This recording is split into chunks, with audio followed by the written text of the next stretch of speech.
Today, we are going to start Unit 2. Offer के बारे में we have known everything. Bunty ने बबली को ऑफर किया फोन को 10,000 में ले लो, बबली ने एक्सेप्टेंस दिया, बट इस कॉन्ट्रैक्ट को कॉन्ट्रैक्ट तभी बोल पाएंगे जब यहाँ पे कंसीडरेशन होगा. कंसीडरेशन मतलब बंटी जो फोन दे रहा है, बंटी को बदले में कुछ पैसा भी तो मिलना चाहिए.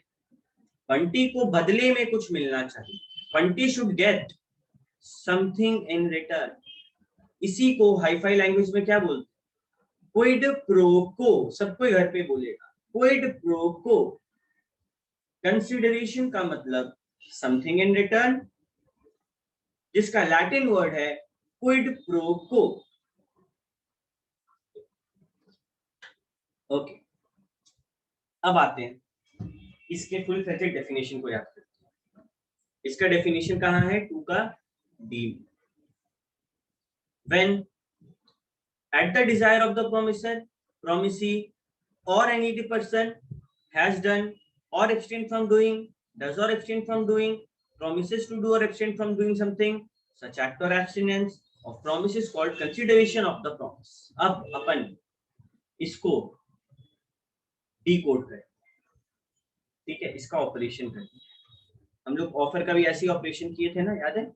तो इसका भी कुछ इंपॉर्टेंट रिक्वायरमेंट्स हैं जो होना ही पड़ेगा एक कंसिडरेशन में, ठीक है?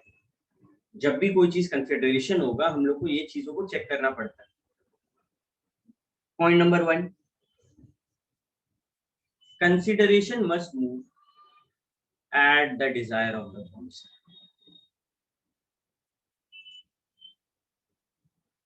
मिस्टर रामलाल,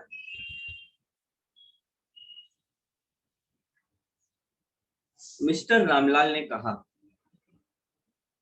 कि I want to sell my laptop. I want to sell my laptop. Mohan बोला ओके, आई विल परचेज. अभी इस लैपटॉप का दाम कौन सेट करेगा? मिस्टर रामलाल या फिर Mohan? Mister Ramlal was the offeror and Mohan was the offering. इसका दाम कौन सेट करेगा? ये लैपटॉप कितने में मिलना चाहिए? Who will set? किसके मन पे, किसके डिजायर पे सेट होगा? Nice Jasmine, Anshu, Preet, hello, correct answer, very good. Yes Hrithik, correct answer. तो जवाब सही आ रहा है भैया. रामलाल जो है ना, he will set the price. जो कंसीडरेशन है जो रामलाल को मिलेगा, it must be set by the promisor. Consideration must move at the desire of the promisor. Consideration कौन सेट करता है? प्रॉमिसर सेट करता है. Consideration must be offered by the promise और थर्ड पार्टी, प्रॉमिसी होगा यहाँ पे, और the third party at the desire और request of the promisor. An act done at the desire of the third party is not a consideration.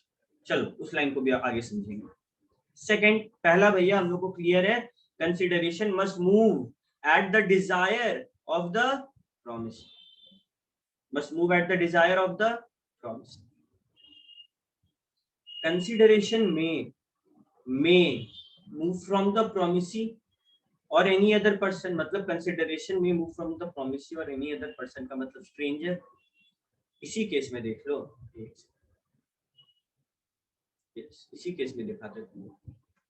Ramlal ने laptop का price को set किया कि भाई हम 50,000 में बेचेगा. Ramlal set must move at the desire of the promiser हो गया. अभी चाहे मोहन दे पैसा, चाहे सोहन दे, चाहे प्रीति दे, कोई भी दे, रामलाल को दिक्कत होगा? नहीं. It must move at the desire of the promiser. Promiser के मर्जी से होगा, लेकिन कौन पे करेगा इसके लिए प्रॉमिसर नहीं बोल सकता. प्रॉमिसर यानी कि ऑफरर रामलाल ये नहीं बोल सकता है कि मोहन हमसे तेरे हाथ से पैसा ले. मोहन बोलेगा भाई मेरे पास पैसा नहीं है, सोहन से ले.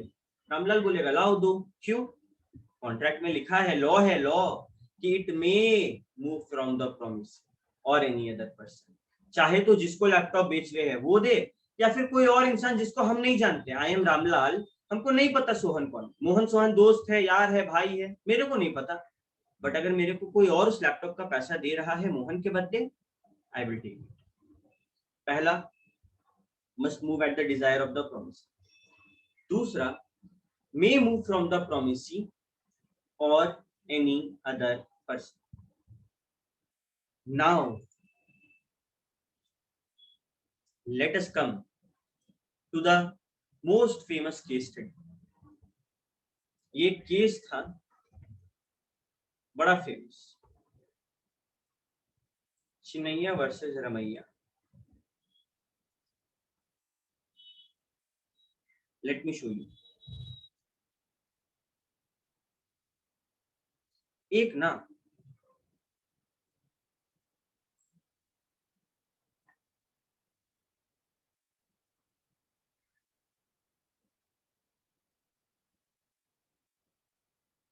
बूढ़ी दादी थी,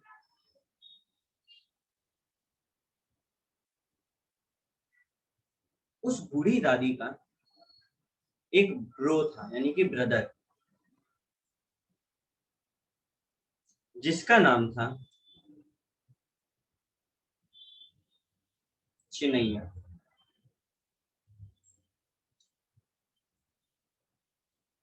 एंड इस बूढ़ी दादी की एक डॉटर थी, हर नेम वॉज रमैया। बूढ़ी दादी सेड कि हम तो कुछ दिन में भगवान को प्यारे होने वाले, and I have my property with me. वो अपनी बेटी को बोली, बेटी Ramaiya, I will give you my property, मैं तुम्हें अपना प्रॉपर्टी दूंगी, बट तुम्हें एनुअली, यानी कि सालाना कुछ पेमेंट अपने मामा को, चिनैया दादी का भाई था तो इसका मामा को करना हो। रमैया से ठीक है, हम मामा को एनुअल पेमेंट करेंगे। यहाँ तक कहानी क्लियर है भैया। दादी जाने वाली थी, रमैया को अपना सारा प्रॉपर्टी बोली कि अपना मामा को देते रहे। बट दादी के जाते ही रमैया बदल गई। रमैया जो है वो मामा को पैसा दे ही नहीं रही, चिनैया मामा को वो पैसा दे ही नहीं रही। वो बोल रही no, I will not give money. क्यों? वो कोर्ट में गई, कोर्ट में चिनैया केस किया। देखो पहले चिनैया का नाम है, मतलब वो केस किया। चिनैया ने कहा कि माय लॉर्ड, मेरी सिस्टर मरने से पहले बोली थी रमैया अपनी बेटी को कि मेरे को कुछ पेमेंट देना, बट रमैया दे नहीं रही है। और रमैया ने कहा कि माय लॉर्ड, हम चिनैया को पेमेंट क्यों दें? क्या चिनैया हमको कुछ दिया है? कुछ नहीं दिया मेरा मामा हमको, तो हम उसको पेमेंट एनुअली क्यों दें? बताओ यहाँ पे सही कौन है, चिनैया या रमैया? देखें, सबको बताओ, सी या आर? आप लोग किसके साइड में, मामा के या भांजी के? लेट मी सी। अलग अलग आंसर आ रहा है। आलोक का कहना है चिनैया, सुप्रीति शेष रमैया, दिगंबर का कहना है रमैया, ऋतिक कह रहा है चिनैया, अंशु चिनैया, सुप्रीति रमैया, प्रीत रमैया, रश्मि। अभी हम तुम लोग को एक लाइन बताते हैं। ऑफर जो है वो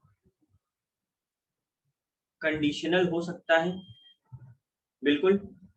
बूढ़ी दादी ऑफर की कि हम प्रॉपर्टी तुमको देंगे, हम प्रॉपर्टी देंगे। हमको कंसिडरेशन में क्या मांगी बूढ़ी दादी? कंसिडरेशन में बूढ़ी दादी मांगी कि तुम मेरा भाई को कुछ पैसा देना। अब रमैया ऑफर एक्सेप्ट की, रमैया प्रॉपर्टी ले ली और अब पीछे हट रही कि नहीं हम पेमेंट क्यों करें। बूढ़ी दादी सिर्फ बोली कि हमको कंसिडरेशन में, बदले में, ये चाहिए कि तुम पेमेंट चिनैया को देते रहना, ठीक है। अब क्या लगता है कौन सही है? रमैया बोली कि हम पैसा नहीं देंगे। बूढ़ी दादी कंसिडरेशन में पैसा ही मांगी थी कि तुम अपने मेरे मामा को मेरे भाई को पैसा देते रहना, अपने मामा को पैसा देते रहना। ओके, वेरी गुड भैया, सही है चिनैया, ही वॉज राइट। अगर मरने से पहले उनका इच्छा ये था और इस कंडीशन पे ही बूढ़ी दादी प्रॉपर्टी दी थी रमैया को, तो अब रमैया पीछे नहीं हट सकती। भले ही Chinnaiah stranger to a contract है, but Ramaiya will have to pay to Chinnaiah. In India, Bharat में, कंसिडरेशन में प्रोसीड फ्रॉम द प्रोमिसी और any other person who is not a party to the contract. Stranger to a consideration हो सकता है, ठीक है। रमैया चिनैया सब तुम लोग को याद हो गया। खाली यहाँ पर आ जाओ एक बार वापस से। रामलाल मोहन को लैपटॉप बेच रहा था, पेमेंट सोहन किया, कर सकता है। इंडिया में stranger to a consideration allowed है। इंडिया में stranger to a consideration allowed है। फॉर एग्जाम्पल, फी पेमेंट हम तुम लोग से मांगे, हम तुम लोग को पढ़ाएंगे, मेरा सब कुछ तुम लोग के साथ है कॉन्ट्रैक्ट, लेकिन पेमेंट तुम लोग नहीं देगा, तुम्हारे पेरेंट्स या गार्जियन देंगे। नाउ मेरे डिजायर पे मूव हो रहा है, पॉइंट नंबर 1 कंप्लीट भैया, move at the desire of the promise. दूसरा, तुम दो, कोई और दे, हमको मिलना चाहिए। ओके। तीसरा प्यार, कंसिडरेशन एग्जीक्यूटेड हो सकता है, एग्जीक्यूटरी हो सकता है। हम लोग जब कंसिडरेशन का डेफिनेशन पढ़ते हैं तो उसमें we have decoded a thing. हम लोग ने सीखा है कि भैया उसमें 3 हिस्सा में बटा गया है, ठीक है। 3 हिस्सा में, पहला पास्ट टेंस, दूसरा प्रेजेंट टेंस, तीसरा फ्यूचर टेंस। बहुत बार क्या होता है ना, जैसे कि फॉर एग्जाम्पल, मानो फ्लिपकार्ट से आई ऑर्डर्ड क्लोथ्स, ठीक है, I ordered clothes and I have paid, prepaid, पहले ही ऑनलाइन पेमेंट कर दी, तो मेरे तरफ से कॉन्ट्रैक्ट एग्जीक्यूटेड है और वो लोग बोले हम 5 दिन में डिलीवरी करेंगे, तो इनके तरफ से बाकी है, एग्जीक्यूटरी। मैंने जो काम कर दिया वो एग्जीक्यूटेड है, वो हो चुका है। देखो ईडी हम लोग पास्ट टेंस में लगाते हैं ना, ईडी, ठीक है। तो एग्जीक्यूटेड है और एग्जीक्यूटरी होना किसका बाकी है? फ्लिपकार्ट भैया क्लोथ्स अभी भेजेगा, डिलीवरी करेगा, किया नहीं। अभी क्या हुआ, मानो फ्लिपकार्ट क्लोथ्स भेज दिया, मैंने ऑर्डर किया था 11 जून को, 17 जून तक फ्लिपकार्ट ने क्लोथ्स भेज दिया। फ्लिपकार्ट का बंदा आया,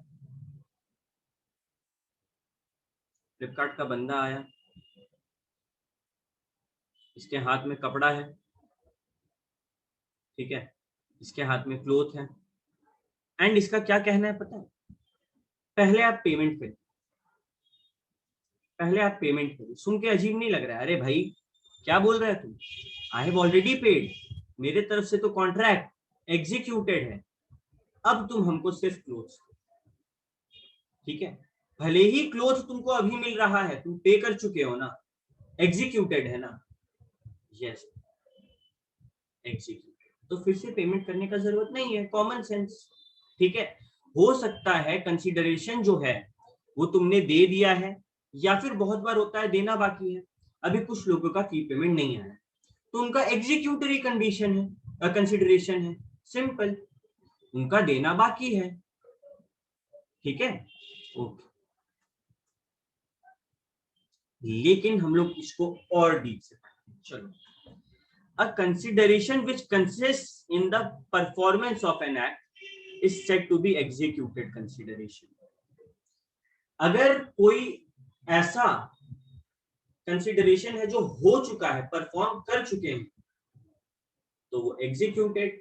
और जो प्रॉमिस किए हैं कि भैया कर देंगे, I will do it, promise करते हैं भैया आई विल डू इट, वो क्या होता है? Executed, simple. Point number 4, consideration में भी पास्ट प्रेजेंट फ्यूचर, ये बात तो हम लोग ऑलरेडी समझ चुके हैं जी भैया। कंसीडरेशन पास्ट हो सकता है, प्रेजेंट हो सकता है एंड फ्यूचर हो सकता है, ठीक है। फिफ्थ, कंसीडरेशन में नॉट बी एडिक्वेट। अभी ये बड़ा ट्रिकी चीज है, आउट देखिए इसका जवाब कौन देता है। एक केस ला रहे तुम लोग सामने, ठीक है। मानो मेरे पास एक फोन था, मेरे पास फोन में टैबलेट बन गया, एक टैबलेट था एप्पल का, आईपैड, ठीक है। मानो जसमीत ने कहा सर आपके पास आईपैड है, आप मेरे को सेल करोगे? आई सेड ओके, ले लो, नो इश्यूज, ठीक है।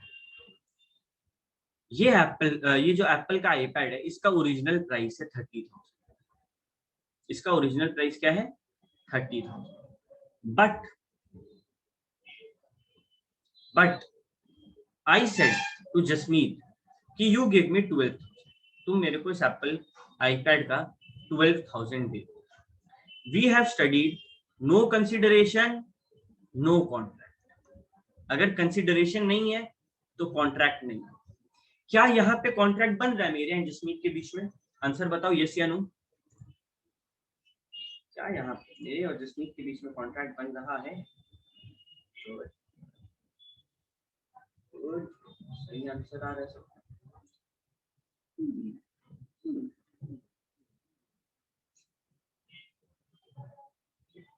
आलोक तेरे को क्या लगता है, तेरा जवाब क्यों ऐसा नो क्यों लगता है तुमको, ये बता।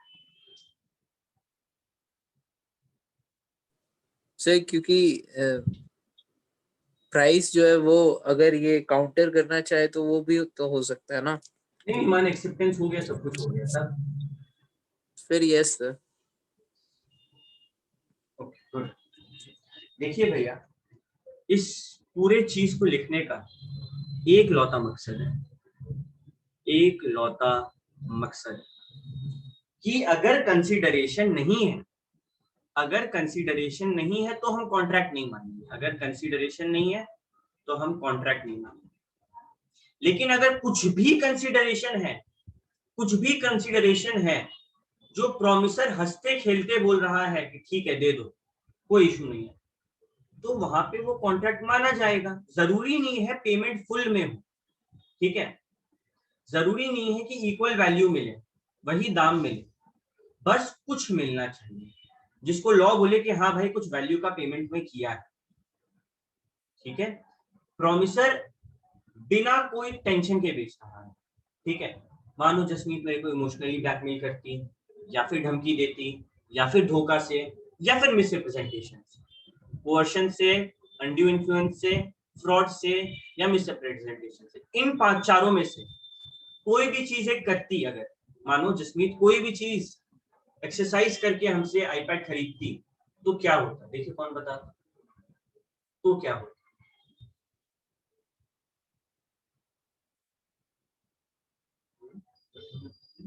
I have already taught it. Very good, Preet. Tanya, very good. भैया अगर ये चारों में से कुछ भी है तो कंसेंट फ्री नहीं है। हम लोग मानेंगे कि यहाँ पे कंसेंट फ्री नहीं है, और जहां फ्री कंसेंट ना हो वो कॉन्ट्रैक्ट वॉइडेबल होता है। क्यों? एक पार्टी दुखी है, अरे तुम ही सोचो, मानो जसमीत मेरे को कोई कोर्शन थ्रेटन की धमकी दी, ठीक है, and yes Diwan correct, and वो धमकी से डर के हम इसको सस्ता बेच रहे हैं, हमको डर लग रहा है जसमीत से, तब हम सस्ता बेच रहे हैं। वहां पे कोर्शन हुआ, कोर्शन हुआ, हम क्या हो गए? अग्रीव पार्टी, और जहां अग्रीव पार्टी वहां वॉइडेबल कौन। तो फ्री कंसेंट होना जरूरी, फ्री कंसेंट होना इज इंपॉर्टेंट, ठीक है। कंसिडरेशन कैन ये इनएडिक्वेट हो सकता है, मे नॉट बी एडिक्वेट को एक वर्ड में क्या बोले? इनएडिक्वेट हो सकता है कि जितना का सामान है उतना का ना हो सकता है कि हम तुमको 10,000 का सामान 4,000 में बेच रहे हैं, प्रॉब्लम ये नहीं है। प्रॉब्लम यहाँ पर होगी, हम तुमको 10,000 का सामान फ्री में दे रहे हैं, क्यों भाई, क्यों फ्री में दे रहे हैं?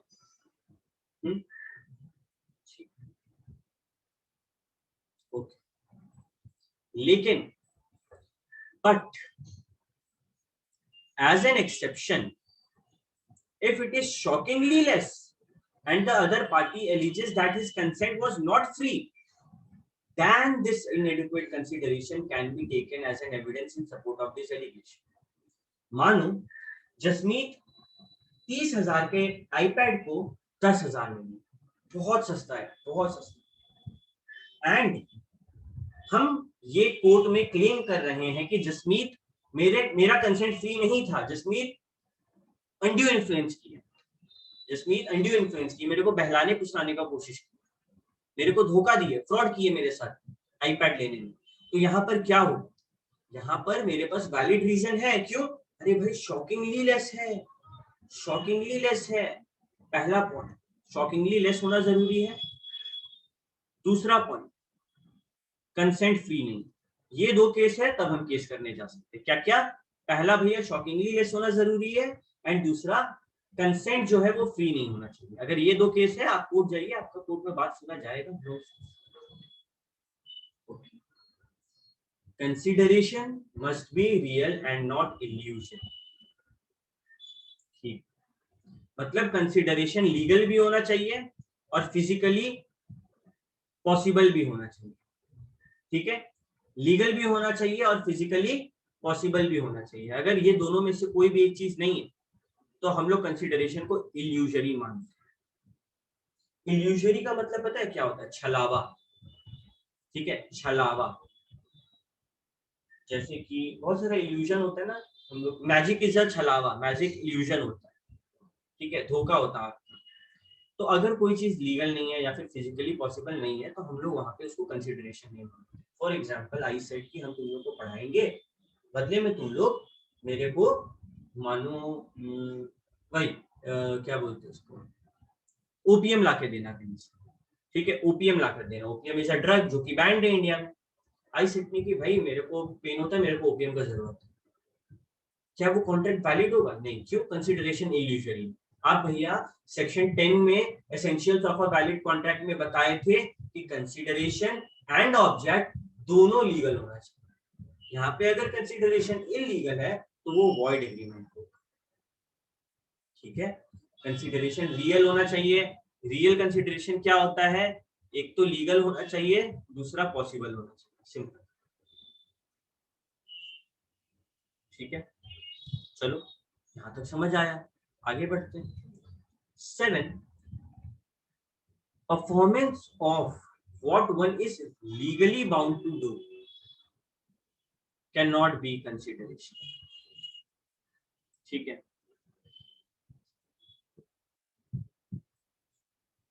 let me show you examples.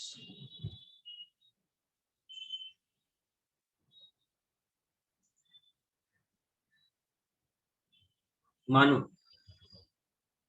देखो तुम लोग, आज हम थोड़ा रियल लाइफ फंडा समझा। तुम लोग सीए या सीए में जब बन जाएगा, चार्टर्ड या फिर कॉस्ट अकाउंटेंट जब बन जाएगा, तो अपना ना ट्रिब्यूनल, एनसीएलटी, यहाँ पे अलग अलग केसेस होता है। हो सकता है तुम लोग में से कोई लड़े, कोई ऐसा हो जिसको लॉ से बहुत प्यार हो एंड वो चाहे कि उसका लाइफ लॉ में बने, तो वो बोलेगा अपने क्लाइंट्स को कि भाई किसी को भी कोई लफड़ा होता है मेरे पास आओ, हम तुम लोग के लिए केस करेंगे। क्लाइंट ऑफर किया कि मैम या फिर सर मेरे लिए केस लड़वा। एनसीएलटी बोला, जो सर या सीए या सीए में था, बोला okay I will fight. Client बोला आपका जो फीस है वो है 7,000 रुपया। अगर हम जीते ना, हम आपको प्लस 10,000 देंगे। यहाँ पर ये जो 7,000 जो ओरिजिनल फीस ये ओके है, लेकिन ये जो 10,000 एक्स्ट्रा बोल रहे हैं ना जीतने पर कि इफ आई विन हम आपको 10,000 देंगे, ये इलीगल हो गया, ये लीगल चीज नहीं है। तुम लोग आगे जाएगा तो तुम लोग ना ऑडिट पढ़ेगा, एथिक्स पढ़ेगा, एथिक्स में तुम लोग को सिखाएगा तुम लोग के कोर्स में क्या लीगल है क्या नहीं। उसमें से ये एक चीज है कि जो फीस है वो लो ना भाई। ऐसा कुछ नहीं होता कि अगर आप जीत गए तो हम आपको इतना पैसा और देंगे, ये कोई कॉन्ट्रैक्ट नहीं है, ये बात तो करनी है। ठीक है, अगर आप कोई चीज लीगली करने के लिए है, हमको 7,000 रुपया मिला, अब हम लीगली बाउंड है, हम मतलब सीए में लीगली बाउंड है तुम्हारा केस लड़ने के लिए। ठीक है, बस इसके ऊपर कुछ नहीं चाहिए, ये फीस दे दिया काफी। ओके, एक और एग्जांपल देते चलो। मानो ये है कोर्ट,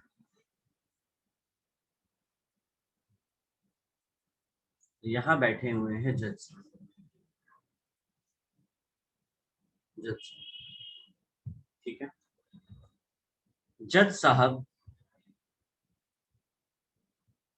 श्याम, जो कि एक बंदा है जो मर्डर होते हुए देखा था, श्याम जो कि एक बंदा मर्डर होते हुए देखा था, उसको एज अ विटनेस, विटनेस बोले तो गवाह, गवाह के तौर कोर्ट में पेश होने के लिए ऑर्डर किया। जिसका मानो, चलो जिसका छोड़ो, मानो दोनों पार्टी में से एक पार्टी जिसका मर्डर हुआ, ठीक है, एक पार्टी जो मर्डर किया, दोनों का परिवार में से कोई ना कोई होगा। ठीक है, परिवार मर्डर किया, ये लोग दोनों में से अगर श्याम को चाहे कुछ पेमेंट कर सकता है, ऐसे बोल के श्याम जी आप आने वाले हैं, लीजिए ऑटो भाड़ा, या फिर श्याम जी आप आने वाले हैं, रास्ता में कुछ खाते हुए आइएगा। दोनों पार्टी में से कोई पैसा दे सकता है, यस या नहीं?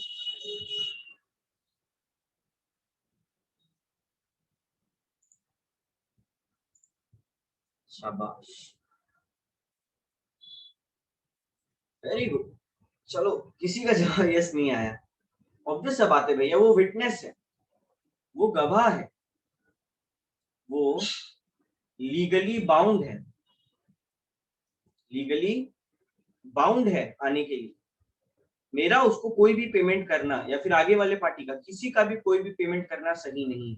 अगर कोई भी इंसान कुछ करने के लिए लीगली बाउंड है तो उसको वो चीज करना होगा, उसके लिए कंसिडरेशन का जरूरत नहीं पड़ता। अरे सिंपल एग्जांपल दे, तुम लोग सबको बाइक स्कूटी चलाने आता है, यो करो, देखो किसको किसको आता है बाइक स्कूटी कार कुछ भी।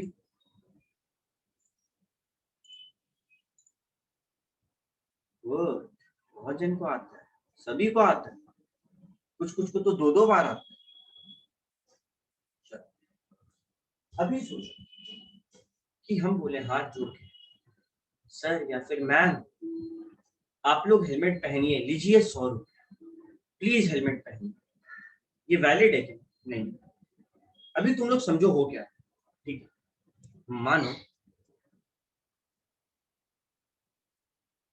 मानो ये है स्कूटर,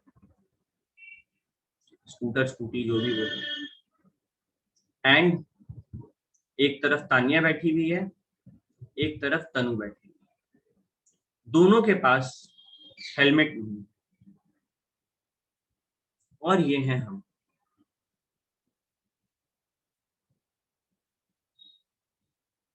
हम है पुलिस या फिर कोई नॉर्मल आदमी भी अगर है, तुम लोग मेरे सामने आया एंड आई सेड कि लो 100 रुपये और अपना हेलमेट पहन।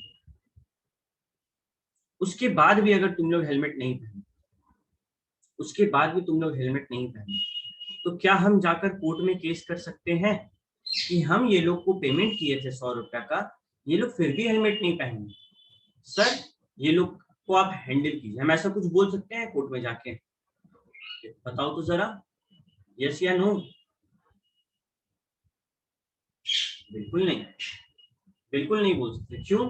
क्योंकि तानिया और Tanu are legally bound to wear a helmet, legally bound to wear a helmet. आपको हेलमेट पहनना जरूरी है, इसके लिए आपको कोई पेमेंट करे फिर भी आप ना पहने, ऐसा कोई कॉन्ट्रैक्ट हो ही नहीं सकता। यहाँ पे क्लियर लाइन लिखा हुआ है, performance of what one is legally bound to perform can not be consideration. अगर कोई कुछ लीगली करने के लिए बाउंड है तो वो कंसिडरेशन नहीं होगा। जैसे कि विटनेस को पैसा देना, हम विटनेस को पैसा दिए सर चाय वाय पी लीजिएगा, विटनेस बाद में मेरा ही बैंड भिजवा दें जो गवाह था, हम कोर्ट में बोल रहे चल पैसा वापस कर चाहिए, बोल सकते हैं वॉइड है। अब कोई क्लाइंट है वही सीए वाला बोला कि आपको फीस तो दे रहे हैं, उसके ऊपर से भी कुछ खर्चा पानी देंगे अगर आप उनको जिता देंगे, नहीं नॉट अलाउड। खुश हो रहे हैं, गिफ्ट दे रहे हैं, पार्टी दे रहे हैं, अलग बात, बट खर्चा पानी नॉट अलाउड। ठीक है।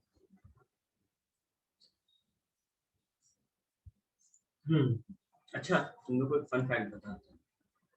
मानो कभी ऐसा हो कि तुम लोग गाड़ी चला के जा रहा है और तुम लोग के पास हेलमेट नहीं है, तो तुम लोग को पता है कि कभी भी तुम लोग को पुलिस पकड़ के तुम लोग का गाड़ी रख नहीं सकता है, they don't have the right to do it. हाँ अगर तुम लोग के पास लाइसेंस नहीं है, आरसी नहीं है, then they can do it, तब उनको हक है, बट ऐसे वो लोग गाड़ी पकड़ के रख नहीं सकते, वो लोग को चालान काट कर देना पड़ेगा, तुम्हारा लाइसेंस मांगेगा, तुम्हारा लाइसेंस के नाम पे चालान। लेकिन प्लीज ये बात कभी जाके पुलिस के सामने मत बोलना, पुलिस पकड़ा कि अरे आप तो मेरे को पकड़ नहीं सकते, चालान काट दीजिए, फंस जाओ। ठीक है, क्यों? क्योंकि यहाँ का पुलिस को लॉ खुद नहीं पता होता, बट नॉर्मल लॉ ऐसा ही। Okay, now comes the last legal requirement, आखिरी legal requirement, consideration must not be unlawful, immoral, opposed to public policy। ये 3 नया शब्दों का आपने प्रयोग किया, कृपया करके क्या आप उन शब्दों को हमें विस्तार में बतला सकते हैं?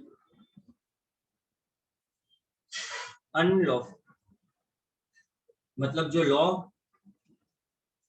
बोलने से मना करता है, लॉ मना करता है कि ऐसा मत, जैसे कि कोई भी इलीगल मत करो, ठीक है, लॉ के नजर में वो गलत है।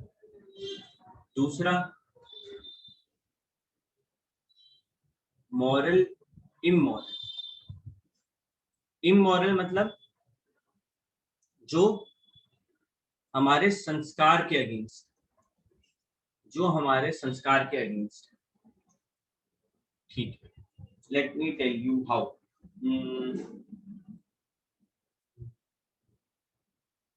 इमोरल का कोई एग्जांपल जो तुमको बताएं। ओके,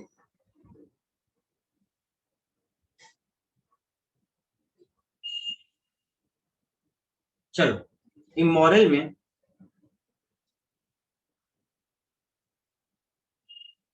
मानो ये है जड्डू, जड्डू बोला कोली को, क्या बोला? जड्डू बोला कोली को कि कोली हम तुमको अपना लैपटॉप बेचेंगे, बदले में पैसा नहीं चाहिए, चल पैसा नहीं चाहिए हमको, कोई दिक्कत नहीं, बस तुम पूरे सोसाइटी में, पूरे सोसाइटी में खुद को चिल्ला चिल्ला के गाली बकते हुए जाना, चिल्ला चिल्ला के गाली बकते हुए जाना, ठीक है। समझो बात, हमारे देश के संस्कार में ये बात गलत है, ये गलत है, इमोरल। तो कोली बोला ठीक है, कोली निकला अपना पूरा जो एरिया था, सोसाइटी था, मस्त गाली बकते बकते बकते घर आया, बोला बस इतना सा लाओ लैपटॉप। जड्डू बोला नहीं देंगे। क्या कोली जड्डू पे केस कर सकता है? यस या नो? क्या कोली जड्डू पे केस कर सकता है? यस या नो? बिल्कुल नहीं भैया, क्यों? ये इमोरल है, ये हमारे संस्कृति के खिलाफ है, तो ऐसा कुछ भी हम लोग नहीं कर सकते। बिल्कुल सही है मैम, इमोरल मतलब जो संस्कृति के खिलाफ। अब आता है अपोज्ड टू पब्लिक पॉलिसी, मतलब कि जो लोगों के सोसाइटी के खिलाफ, वो संस्कार था और ये सोसाइटी, जो सोसाइटी के खिलाफ, ठीक है। इसमें इसके बारे में सब कुछ पॉइंट्स आते हैं जो हम लोग आगे पढ़ेंगे। No no, but for the time being 8वां कंडीशन ये है भैया कि कंसिडरेशन कभी भी अनलॉफुल नहीं हो सकता है, इमोरल नहीं हो सकता है, अपोज टू पब्लिक पॉलिसी नहीं हो सकता। ठीक है, सिर्फ कंसिडरेशन होना जरूरी नहीं है, उसको लॉफुल होना चाहिए, उसको मॉरल वैल्यूज के तहत होना चाहिए। ऐसा नहीं होना चाहिए कि वो पब्लिक के कोई भी पॉलिसी के अगेंस्ट। अगर ये तीनों में से कोई भी एक चीज है, मानो वो अनलॉफुल है या फिर वो इमोरल है या फिर वो पब्लिक पॉलिसी को अपोज कर रहा है, वहां पर ये कंसिडरेशन को नहीं माना चाहिए। 8 पॉइंट सीखे भैया हम लोग लीगल रिक्वायरमेंट्स के नाम पे। पहला, consideration must move at the desire of the promisee. दूसरा, कंसिडरेशन चाहे तो प्रोमिसी दे चाहे कोई थर्ड पार्टी दे, कोई दिक्कत नहीं। थर्ड, कंसिडरेशन हो सकता है एग्जीक्यूटेड हो सकता है एग्जीक्यूटरी हो। फोर्थ, कंसिडरेशन पास्ट भी हो सकता है, प्रेजेंट भी हो सकता है, फ्यूचर भी हो सकता है। Fifth, consideration may not be adequate. हो सकता है कि कंसिडरेशन एडिक्वेट ना हो, जितना का हम सामान दे रहे हैं उतना पैसा बदले में ना मिले, लेकिन यहाँ पर ये ध्यान रखें कि आपका कंसेंट फ्री है। Consideration must be real and not illusory. अगर कोई लीगली बाउंड है कुछ परफॉर्म करने के लिए तो वहां पर कंसिडरेशन देने का जरूरत है ही। कंसिडरेशन अनलॉफुल नहीं होना चाहिए, इमोरल नहीं होना चाहिए, पब्लिक पॉलिसी के अपोजिशन में नहीं होना चाहिए। इन 8 पॉइंट में से किसी को कोई भी प्रॉब्लम, अगर प्रॉब्लम नहीं है तो यो मैसेज करो। 8 पॉइंट रिपीट किए, देखो कोई डाउट पूछो।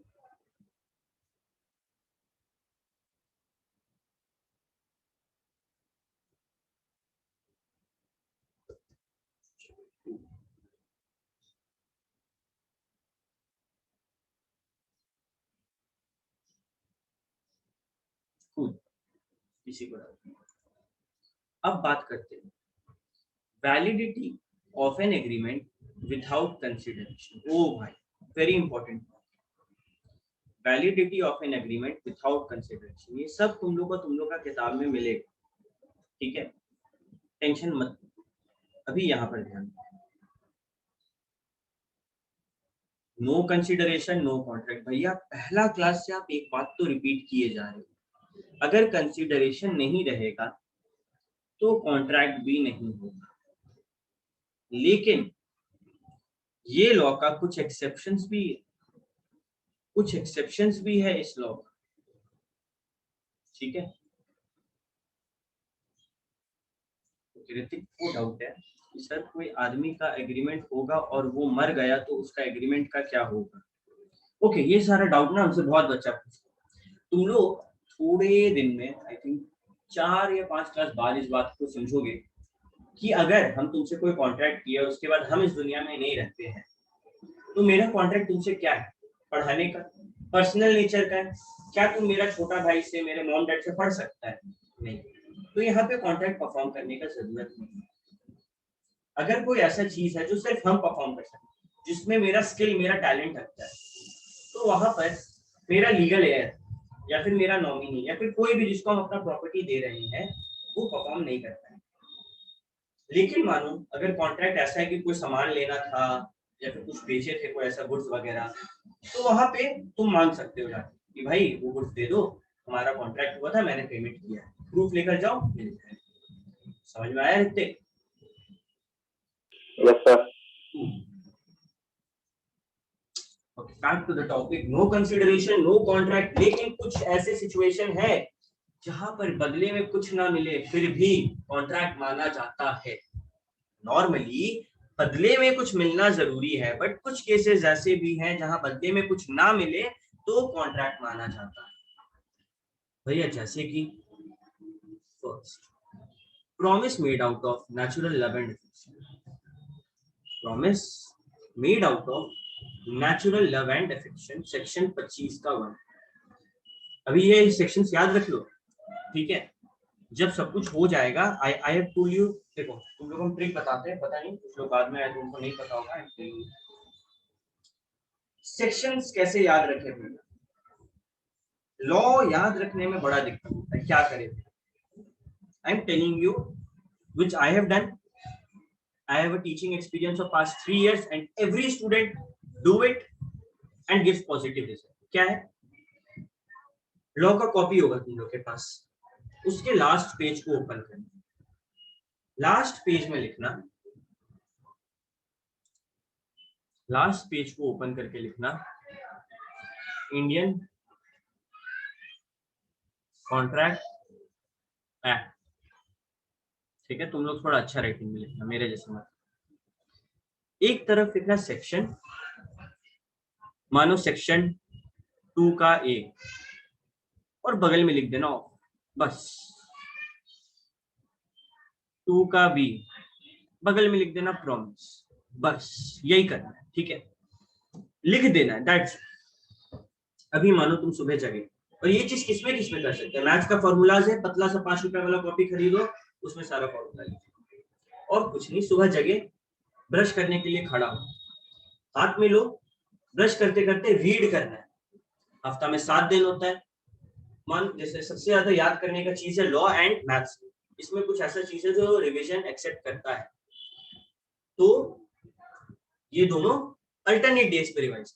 मानो मंडे वेडनेसडे फ्राइडे हम ब्रश करते टाइम इंडियन कॉन्ट्रैक्ट एक्ट का सारा सेक्शंस को रिवाइज करें. ट्यूसडे थर्सडे सैटरडे मैथ्स का एक चैप्टर का फॉर्मूला को रिवाइज करें. डेली ये रूल बनाना है कि जब भी हम कुछ ऐसा काम कर रहे हो जिसमें हम ध्यान दे सकते हैं पढ़ाई पे, तो वहां पे तुम 5 मिनट लगेगा रिवाइज करो. जब तुम एक चीज को कम से कम एग्जाम आते तक तुम 10 से 15 बार रिवाइज करिएगा, तुमको लगता है तुम फिर भूलोगे उसको कभी? तो कुछ भी याद नहीं होता है, रिवीजन इज द सीक्रेट. उसको जितना ज्यादा रिवाइज करेंगे उतना ज्यादा याद. तो वैसे ही सेक्शन 25 एक इंपॉर्टेंट सेक्शन है. Validity of an agreement without consideration. भैया कंसिडरेशन नहीं है फिर भी कॉन्ट्रैक्ट कब होता है? पहला है उसमें promise made out of natural love and affection.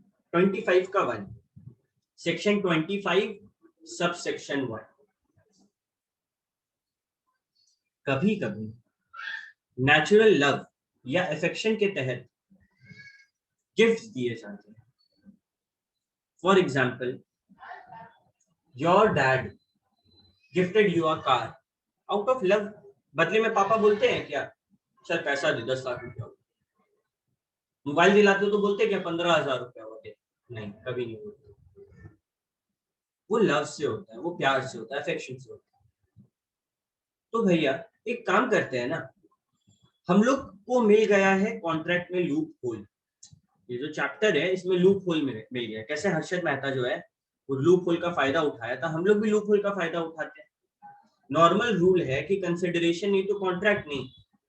हम किसी से कोई कॉन्ट्रैक्ट किए हैं, हमको उसमें कंसिडरेशन नहीं रखना है, हम बोल देंगे हम उससे प्यार करते हैं, अफेक्शन है हम लोग के बीच में. तो लॉ बोला सुन भाई, लूप होल हम निकालने देंगे नहीं. ठीक है, हम 4 ऐसा रूल बैठा दे रहे तेरे सामने, तुम यही 4 केस में गिफ्ट दे सकते. बाकी केसेस में अगर तुम गिफ्ट दे रहा है उसको वैलिड नहीं करना. ठीक है, यहाँ पे वो क्या था थोड़ा समझाइए. मानो ए बी को गिफ्ट दिया 5 एकड़ जमीन, बाद में वापस मांग सकता है. बाद में वापस मांग सकता है क्या कॉन्फिडेंस पे कि ब्रो यहाँ पे तो कॉन्ट्रैक्ट है ही नहीं, no consideration no contract. A B, मानो ए जो है वो बी का पापा है, जमीन देके वापस मांग सकते हैं. तो यहाँ लॉ बोला रुको, हम वापस नहीं देंगे. क्यों? ये का एक्सेप्शन में, ये सेक्शन 25 का 1 है, जहाँ पे लव हो अफेक्शन हो वहां पे कंसिडरेशन की जरूरत नहीं. मतलब बी बच गया, बी को जमीन वापस करना पड़ता, बी बच गया, बी जमीन वापस नहीं करे, कॉन्ट्रैक्ट माना जाएगा. Provided, point number 1, natural love and affection होना चाहिए पार्टीज के बीच में. पॉइंट नंबर 2, नियर रिलेशनशिप होना चाहिए. नियर रिलेशनशिप क्या होता है भैया? अभी मान लो हम कोर्ट में गए, हमको कोर्ट में जज पूछा कि भाई तुम्हारे कॉन्ट्रैक्ट में कंसिडरेशन क्यों है, ये कौन लगता है? एंड हम शुरू, सर ये मेरे बुआ के पड़ोसी के लड़के का भतीजा है. ये नियर रिलेशनशिप. नियर रिलेशनशिप हुआ पापा मम्मी चाचा चाची दादा दादी मौसा मौसी मामा मामी बेटा बेटी, ये सब नियर रिलेशनशिप. तो नियर रिलेशनशिप में गिफ्ट देना लेना अलाउड है, बाकी आप लव हो अफेक्शन हो डजंट मैटर, बॉयफ्रेंड गर्लफ्रेंड ठीक है चलेगा, हस्बैंड वाइफ चलेगा, बाकी सब में अलाउड। पहला भैया नेचुरल लव एंड अफेक्शन होना चाहिए, दूसरा नियर रिलेशनशिप होना चाहिए, तीसरा इट मस्ट बी इन लिखित रिटन, राइटिंग में करो। ये सारा काम ना भाई राइटिंग में कर। तुमको कोई गिफ्ट दे रहा है 5 एकड़ जमीन, तुम सीधे बोला भाई ऐसे गिफ्ट नहीं लेंगे, चल मेरे नाम पे कागज पत्तर मेरे नाम पे, गाड़ी ले रहा बोल मेरे नाम पे गाड़ी, तब हम लेंगे गिफ्ट, नहीं तो अपना गिफ्ट अपने पास। ठीक है, yes Aman very good. Transfer of gift को साइन करना पड़ेगा। It must also be registered under law, सिर्फ रिटर्न में नहीं, तुम लोग कभी देखा होगा, ठीक है, एक paper, late me show you, एक ऐसा पेपर जिसमें ऐसे करके नोट बनाओ, ठीक है, नोट बनाओ, यस, स्टैम्प पेपर या फिर डीड पेपर, ये सब पेपर ना कॉन्ट्रैक्ट, कोर्ट में कॉन्ट्रैक्ट वगैरह के लिए बेस्ट। तो जब तुमको पापा जमीन दे, तुम ऐसा पेपर लेकर जाओ और बोलो पापा इसमें हम प्रिंट करवा रहे हैं, आपको यहाँ पे साइन करना है कि आप हमको जमीन दे रहे हैं। अगर ये है रिटर्न में है ही, लॉ के तहत है ही, पापा और बेटा नियर रिलेशन है ही, और लव अफेक्शन है ही, ये चारों है, चारों होना जरूरी है, चारों होना जरूरी है, इसमें से एक भी मिसिंग है कॉन्ट्रैक्ट नहीं होगा, चारों है कॉन्ट्रैक्ट हो जाएगा। कल को पापा जमीन वापस मांगेंगे, मेरे पास रिटर्न में पेपर है, हम पापा को दिखा के वो जमीन रख सकते हैं। क्या ये पॉइंट सबको क्लियर है? यो मैसेज करो, इसमें कोई भी डाउट है तो पूछो। भैया चारों में से एक होना जरूरी है या फिर चारों होना जरूरी है? चारों होना जरूरी है, एक होने से नहीं चलेगा। गुड, ठीक है,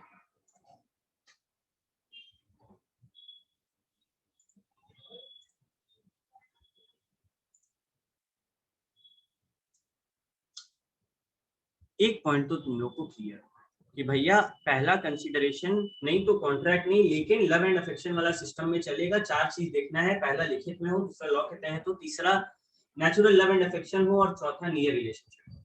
अब बात करते हैं point number 2, promise to compensate for past voluntary service, section 25 का सबसेक्शन 2।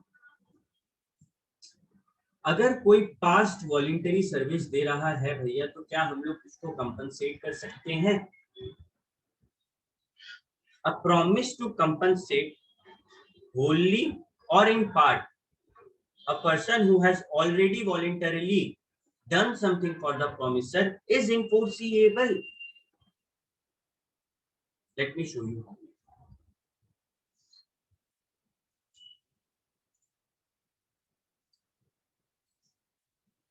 ठीक है, there was a lady, there was a lady, old lady, old lady, she was shifting, वो अपना घर शिफ्ट कर रही थी, तो बड़ा सा ट्रक में सामान डालना था बहुत सारा। इतने देर में आए तुमने कहा मैम क्या मैं ये सामान डाल दूं? ओल्ड लेडी सेड यस, डाल दो। तुमने ये सामान डाल दिया, गाड़ी चल गया, इससे पहले कि ओल्ड लेडी कुछ बोलती तुम निकल गए। सेकेंड डे, थर्ड डे, फिर कभी भी वही ओल्ड लेडी तुमको मिली एंड शी सेड बेटा तुमने उस दिन मेरा मदद किया था, लो तुम्हारे पास्ट में जो वॉलंटरी सर्विस थी उसके लिए हम तुमको कुछ पैसा देना चाहते हैं। यहाँ पे कॉन्ट्रैक्ट हो रहा है, यहाँ पर ओल्ड लेडी बाद में पैसा वापस नहीं मांग सकती है तुमसे। Service should have been rendered voluntarily, तुम अपने मर्जी से ओल्ड लेडी का मदद किए। Service must have been rendered for the promisor, तुमने ओल्ड लेडी के लिए मदद किया, promisor who is paying you. The promisor must be in existence at the time when the services were rendered, जब तुम ये सामान डाल रहे थे ओल्ड लेडी ने एक एक चीज होते हुए देखा है। And fourth, promisor must have intended to compensate the promisor, जब तुम डाल रहे थे लेडी को पेमेंट तभी करना था लेकिन तुम निकल गए, तब जब तुम बाद में मिले तो तुमको। ये चारों केसेस होना जरूरी है। तो कॉन्ट्रैक्ट में अगर कंसिडरेशन ना हो, बदले में कुछ ना भी मिले तो चलता है। पास्ट वॉलंटरी सर्विस, हमको पेमेंट सेकंड डे में मिल रहा है, सेकंड डे में तो मैंने कुछ किया ही नहीं, अरे पहले कुछ अच्छा किया था ना प्रोमिसर के लिए, अपनी मर्जी से किया था, उसके नजर के सामने किया था, आपको कंपनसेशन मिल सकता है। देखो कोई भी डाउट पॉइंट नंबर 2 में तो पूछो, नहीं तो ये मैसेज आराम से टाइम लो, रीड करो फिर मैसेज करो, कोई इशू नहीं।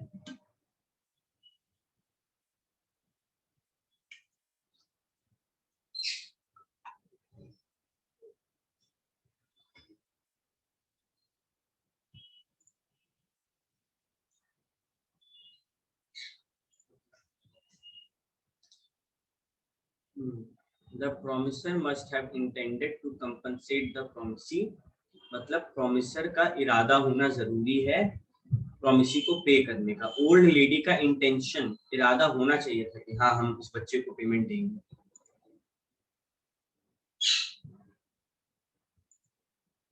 ठीक है ऋतिक एंड प्रीत, समझ आ गया?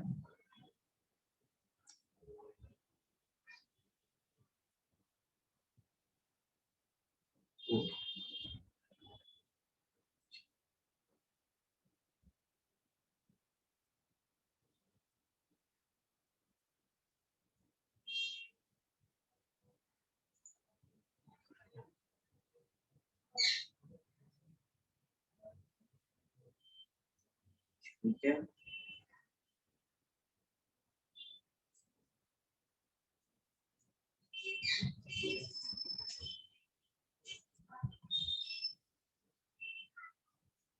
चलो आगे बढ़ते। भैया पहला आपने बताया लव एंड अफेक्शन, जिसमें 4 बात होना जरूरी है। पहला love and natural love and affection होना चाहिए, दूसरा नियर रिलेशनशिप, तीसरा लिखित होना चाहिए, चौथा registered interview.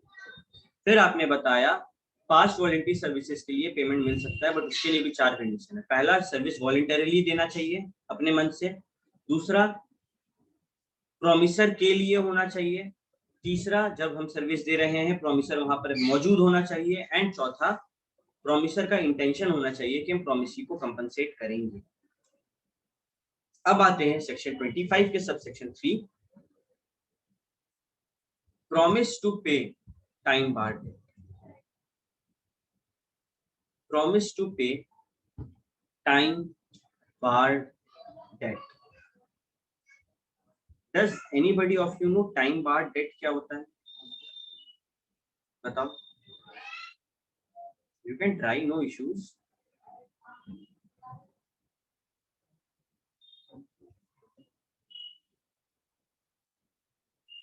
Okay, no one wants to try also. चलो, बहुत बार क्या होता है,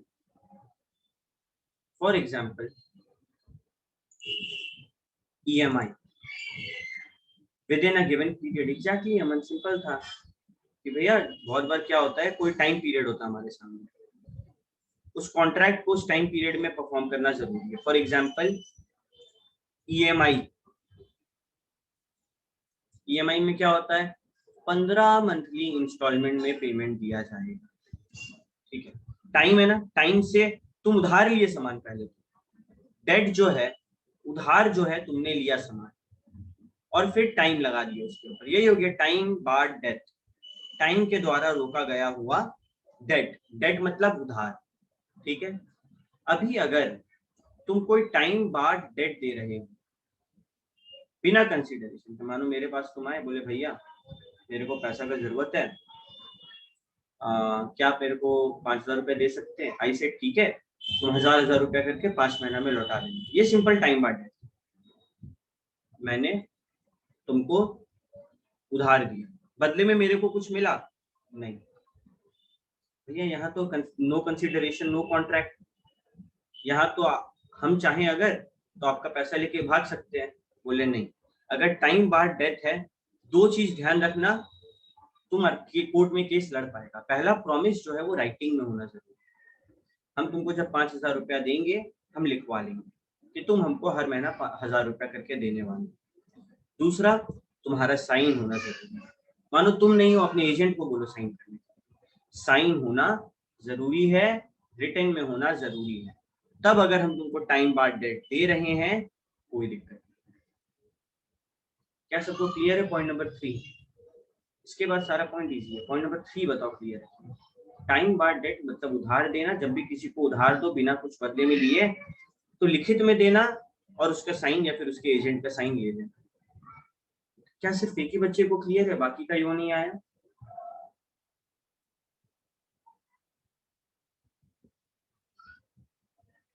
गुड।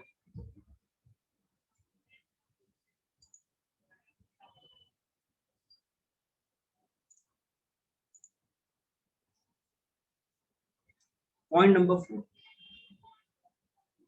सेक्शन 25 का 3, no consideration is required to create an agency. ये क्या बोल दिया भैया? यहाँ पे बोल रहा है कि अगर एजेंसी करना है तो उसके लिए कंसिडरेशन का कोई जरूरत नहीं है। ये एजेंसी क्या होता है, ध्यान से सुनना, इंपॉर्टेंट।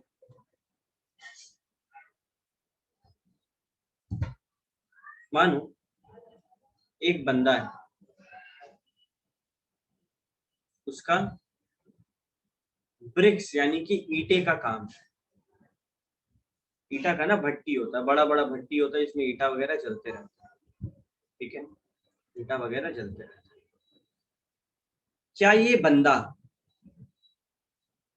मानो इसका नाम है एक्स, क्या एक्स पूरे इंडिया में खुद से ईटा बांटने जाएगा? नहीं भैया, एक्स जगह जगह अपना एजेंट छोड़ के रखता है, एजेंट छोड़ के रखता है। ठीक है, और बोलता है कि एजेंट तुम लोग का काम है मेरा ईटा को बिकवाना। लॉ यहाँ पे क्या बोलता है पता है? इस एजेंट को बदले में कुछ मिले तो गुड, ना मिले तो okay। मिले तब भी ठीक, ना मिले तब भी ठीक। ये रिश्ता, मानो एक्स जो है उसको हम लोग बोलते हैं प्रिंसिपल। तो प्रिंसिपल और एजेंट का रिश्ता को इस्टेब्लिश करने के लिए जरूरी नहीं है कोई कंसिडरेशन हो, कोई पेमेंट। फॉर एग्जाम्पल, तुम लोग यहाँ पे पढ़े, तुम लोग से कोई पूछा कि भाई वो सीए करना है, सीए में करना है, कहाँ से पढ़ा? यू सेड यार आरसी से पढ़ लो। यहाँ पे तुम लोग ने मेरे बदले में बोल दो, तुम एजेंट हो गए। हम लोग पे डिड आई पे यू एनीथिंग? नो, फिर भी तुम एजेंट हो। एजेंसी के लिए पेमेंट का जरूरत नहीं होता है, वहां पे कंसिडरेशन का जरूरत नहीं है। प्रिंसिपल और एजेंट के रिलेशनशिप में कंसिडरेशन का जरूरत नहीं है। कंप्लीटेड गिफ्ट, ठीक है, मानो कोई डोनेशन दिया, कोई डोनेशन दिया, तो क्या फिर वहां पर भी कंसिडरेशन होना चाहिए? बट हम लोग अनाथालय में डोनेशन देते हैं, क्या हम लोग बदले में मांगते हैं कुछ? बोलते हैं कि 2-4 बच्चा हमको दे दो? नहीं, डोनेशन के टाइम पे कंसिडरेशन का जरूरत नहीं। 5 पॉइंट सीखे। पहला भैया लव एंड अफेक्शन, दूसरा भैया वॉलेंटरी सर्विसेज, पास वॉलेंटरी सर्विसेज, तीसरा टाइम बार्ड डेथ, चौथा एजेंसी, पांचवा डोनेशन। कंप्लीटेड। अब आते हैं 6th में, जो कि सेक्शन 148 है, बेलमेंट। बेलमेंट को ध्यान से सुनो, बेलमेंट क्या होता है? बेलमेंट क्या होता है? मानो मेरे घर में एक गराज है, जहां आई पार्क माई कार।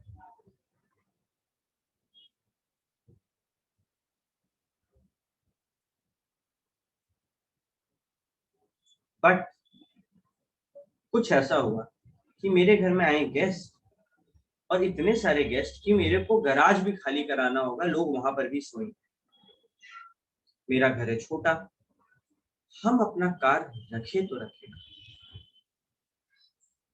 मैंने अमन से पूछा, अमन मेरा घर छोटा सा है, मेरे घर में काफी सारे गेस्ट, तुम्हारा घर तो बड़ा है, क्या तुम कुछ दिनों के लिए, मानो 1 वीक के लिए, मेरे कार को अपने घर पे रखोगे? यस, रखेंगे। अमन सेड, हाँ भैया रख लेंगे, नो इश्यूज इन दैट। ठीक है, अभी बात को बड़े ध्यान से सुनो।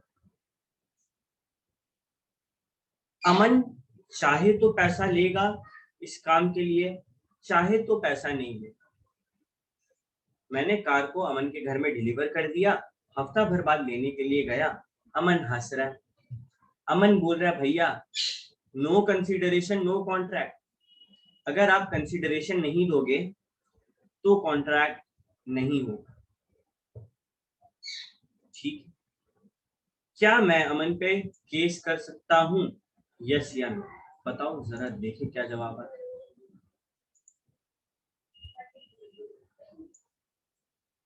प्लीज पूछ रहा है फ्री में काम क्यों करेगा? अरे बहुत बार होता है फ्री में काम करता है लोग।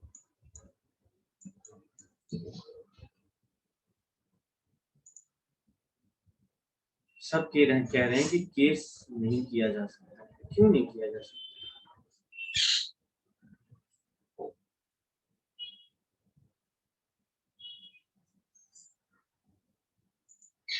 यहाँ पे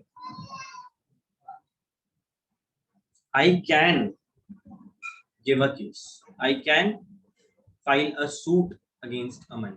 देखो मेरे बात को ध्यान से सुनना। पेमेंट जो है ना, वो बेसिकली दो तरीके से होता है। एक होता है फ्री ऑफ कॉस्ट, मतलब अमन बोलेगा भैया आपसे क्या पैसा लेंगे, ये ग्रेट्युटस, ग्रेट्युटस यानी कि फ्री ऑफ कॉस्ट। एक होता है जिसमें चार्जेस लगते हैं, पैसा लगता है, इसको हम लोग इंग्लिश में बोलते हैं नॉन ग्रेट्युटस। क्या बोलते हैं? नॉन ग्रेट्युटस। तो जब हम अमन को गाड़ी दे रहे थे, हम पैसा का बात तभी कर ली कि अमन कुछ चाहिए। अमन उस टाइम बोला कि ग्रेट्युटस। मानो हम लोग का चैट में ये बात हुआ, या फिर हम लोग का कॉल पे ये बात हुआ, और मेरे पास प्रूफ है। ठीक है, हम अमन के घर गए हैं गाड़ी लेने के लिए। अब बताओ तो क्या हम अमन पे केस कर सकते हैं अगर अमन गाड़ी नहीं देगा? मेरे पास प्रूफ है कि ये ग्रेट्युटस था, ये फ्री ऑफ कॉस्ट था। बिल्कुल, बिल्कुल केस कर सकते हैं। क्यों? आपके पास प्रूफ है, ये ग्रेट्युटस था। अगर नॉन ग्रेट्युटस होता तब हमको अमन को कुछ पेमेंट करना पड़ता, बट ये ग्रेट्युटस। बेलमेंट क्या? जब हम कोई अपना सामान तुमको दें कुछ दिन के लिए रखने के लिए, वो बेलमेंट। सिंपल हिंदी में, जब हम तुमको कुछ दे कुछ दिनों के लिए कि तुम रखो, उसके बाद भैया हफ्ता भर बाद क्या करना मेरा गाड़ी, आपका गाड़ी तुम हफ्ता भर बाद क्या करें? अमन हम बोले वापस कर देना, या फिर हम बोले फेंक देना, या फिर हम बोले इसको दे देना उसको दे देना, वो मेरा मर्जी। अमन के पास वो गाड़ी बस हफ्ता भर की। ये कॉन्सेप्ट है बेलमेंट। ठीक है, ये कॉन्सेप्ट है बेलमेंट का। और बेलमेंट में कंसिडरेशन जरूरी नहीं होता है। क्या सबको बेलमेंट क्लियर है? यो करो, is bailment clear to everybody?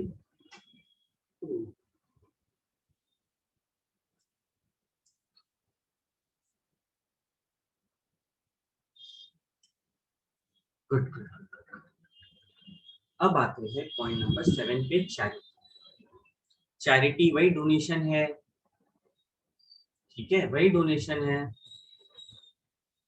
Simple donation वाला पॉइंट। गारंटी, गारंटी क्या होता है? चलो अब गारंटी सिखाते हैं लोग क्या होता है।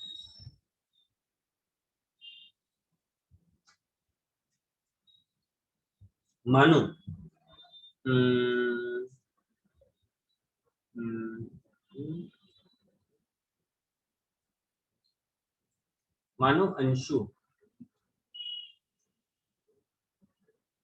को पैसा का जरूरत है। अंशु बोला ऋतिक भाई कुछ पैसा मेरे को दे, कुछ पैसा मेरे को दे, हम घर से बाहर है, मेरे पास वॉलेट नहीं। ऋतिक बोला कि हम तुमको पैसा तो दे देंगे, बट क्या गारंटी कि तुम हमको पैसा वापस करेगा, हम लोग के सामने तो और कोई है भी नहीं। उतना देर में आया दिगंबर। दिगंबर से अंशु बोला दिगंबर को कि दिगंबर भाई मेरे को पैसे का जरूरत है, ऋतिक को चाहिए गारंटी, एक काम कर तुम दे दे कि तुम्हारे सामने ये बात हुआ है, फिर बाद में हम अंशु ऋतिक को पैसा दे देंगे। अगर यहाँ पर दिगंबर गारंटी देता है, दिगंबर बोलता है भाई ऋतिक अंशु पैसा दे देगा, हम गारंटी। कौन दे दिया गारंटी? गारंटी दे दिया दिगंबर। इस गारंटी के बेसिस पे ऋतिक दे दिया अंशु को पैसा। अब अगर अंशु पैसा नहीं लौटाता है ना, ऋतिक ये पैसा दिगंबर से मांगेगा, बोलेगा तुम गारंटी दिया था, चल पैसा। Digambar is surety. दिगंबर को क्या बोलते हैं? श्योरिटी है दिगंबर, वो गारंटर है, गारंटी दे रहा। अंशु जो है इस केस वो है डेटर, वो उधार लिया। ऋतिक जो है वो है क्रेडिटर, वो उधार लिया। दिगंबर श्योरिटी। जब दिगंबर अंशु के बदले गारंटी दे रहा था, दिगंबर अंशु को बोलेगा कि भाई कुछ गारंटी देंगे, मेरे को क्या मिलेगा? नहीं, कोई जरूरत नहीं। गारंटी में कंसीडरेशन का कोई जरूरत नहीं है। No consideration is required in a contract. क्या ये पॉइंट क्लियर है? यो करो।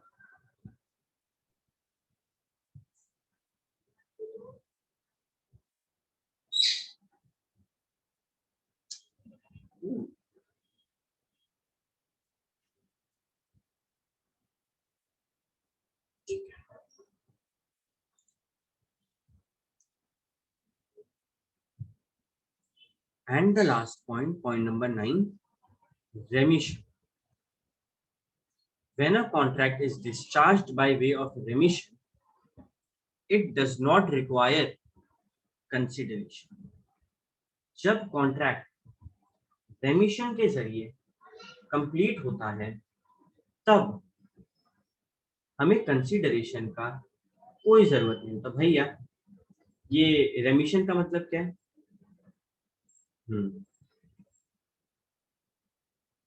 समझ लो पोस्टपोन फॉर द टाइम। आगे हम तुम लोग को रेमिशन के बारे में पढ़ाएंगे। फॉरगिव कर दी, मत कर, जा मत, ठीक मत, तो वो रेमिशन। आगे इस बारे में हम लोग और डिटेल में पढ़ेंगे। बट रेमिशन में भी जब हम ऐसे बोले तो पेमेंट मत कर, माफ कर दी, रेमिट कर दी, माफ कर दी, फॉरगिव कर, तब फिर बाद में हम कंसिडरेशन नहीं मांग सकते। 9 का 9 पॉइंट एक बार रिवाइज करते हैं। चलो आज जो पढ़े हम लोग फटाफट रिवाइज करते हैं। कंसिडरेशन में भैया हम लोग पढ़े, कंसिडरेशन का मतलब सेक्शन 2 का डी में दिया हुआ है। शॉर्टकट में बोले क्विड प्रो को, मतलब something in return. Legal requirements का बात करें तो कंसिडरेशन प्रॉमिस के डिजायर पे मूव करना चाहिए, प्रॉमिसर के डिजायर पे मूव करना चाहिए।